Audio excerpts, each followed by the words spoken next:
Good morning, this is Robert Radford with my series of 50 years of chess. Today's game is one that I played on the internet against a guy who called himself Breughel, B-R-E-U-G-H-E-L. Obviously it's got some sort of meaning. I think he might, by the sounds of it, perhaps he's Dutch or something. And he was rated 2300. We were playing in a guy called Afranke, A-F-R-A-N-K-E, mini tournament 5. And this was in on the 21st of January 2017. And this guy is a very strong player. He's high up in the... This was on a site called GameNot.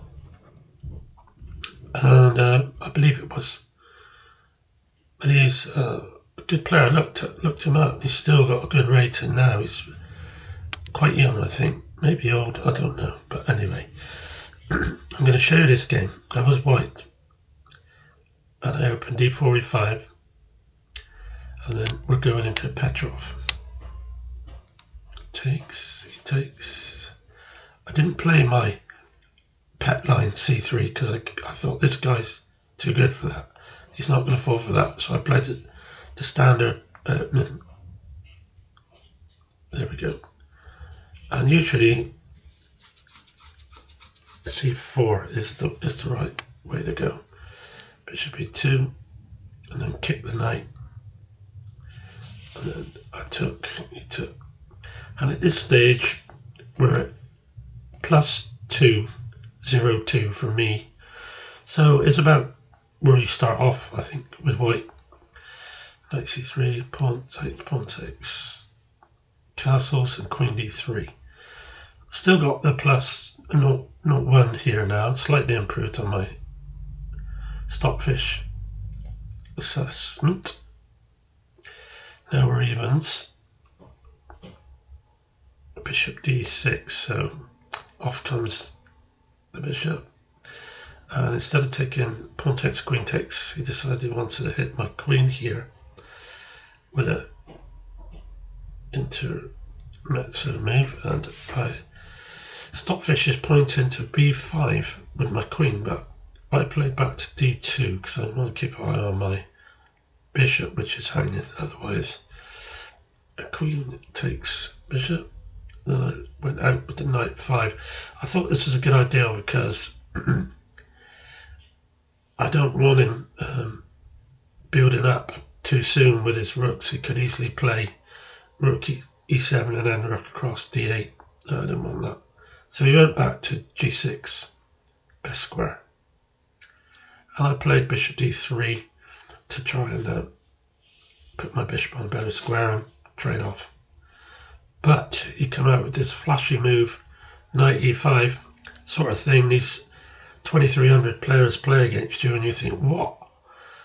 Of course, he's threatening to take the bishop if I don't. If I take the, if I go pawn takes knight, he can go queen takes bishop, queen takes queen, bishop takes queen, hitting the rook, and then I've got I got a pawn hanging on E5. So, bishop takes, knight takes, A4. And now he's doubling up rook and queen on my d-pawn, which is a weak pawn chain because he can play c5.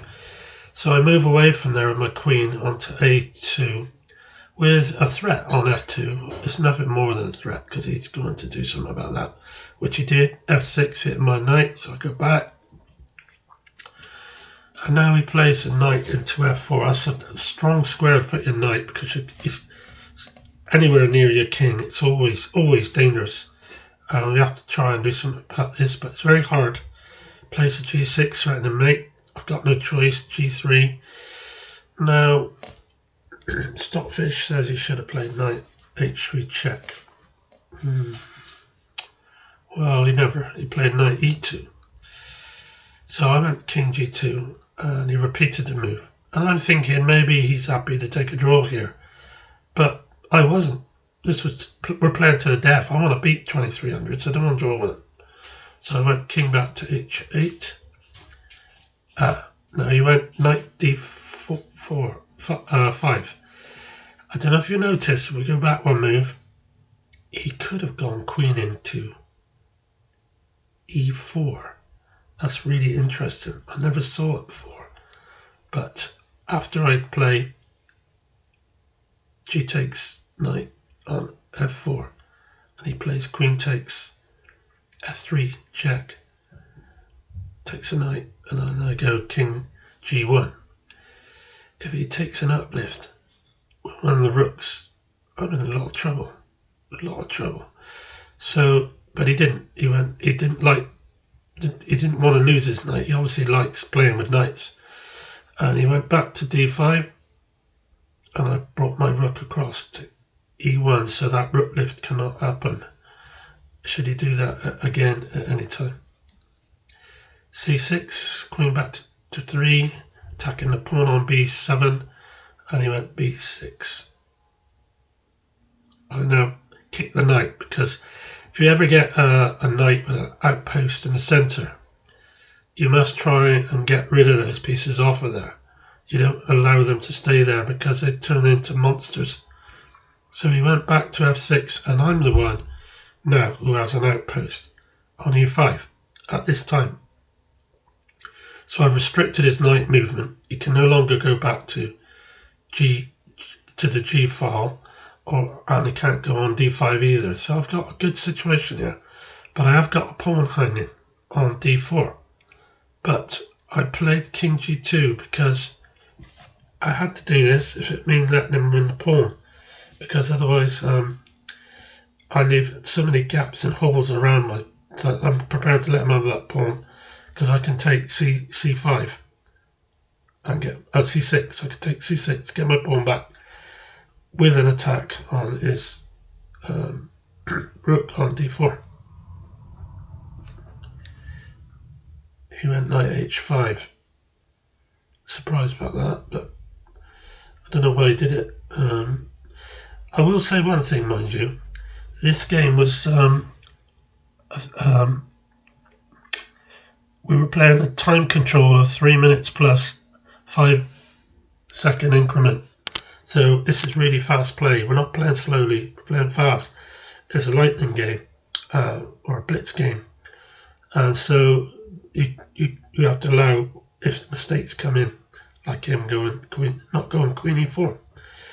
So now he's going to probably kick my knight in a minute, like I did him. So I went in queen to f3, doing something about these weak squares around my king.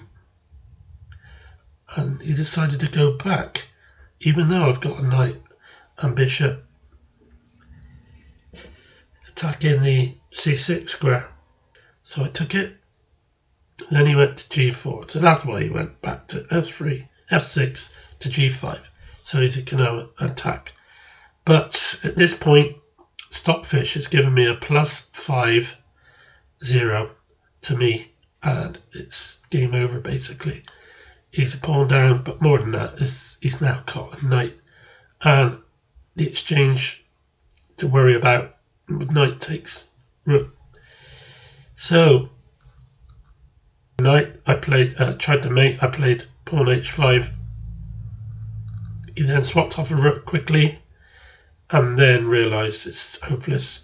He's got a knight and a rook hanging. And there's nothing he can do now. Nothing. So that was it. That's how I defeated a 2300 in speed chess a couple of years ago, who heavily outgraded me at that time on live chess, or was it Game Not? I was only rated 1850. I did go up much higher later, but I was 1850 and he was 2300, so I consider that very nice scalp. See you later with some more. Bye.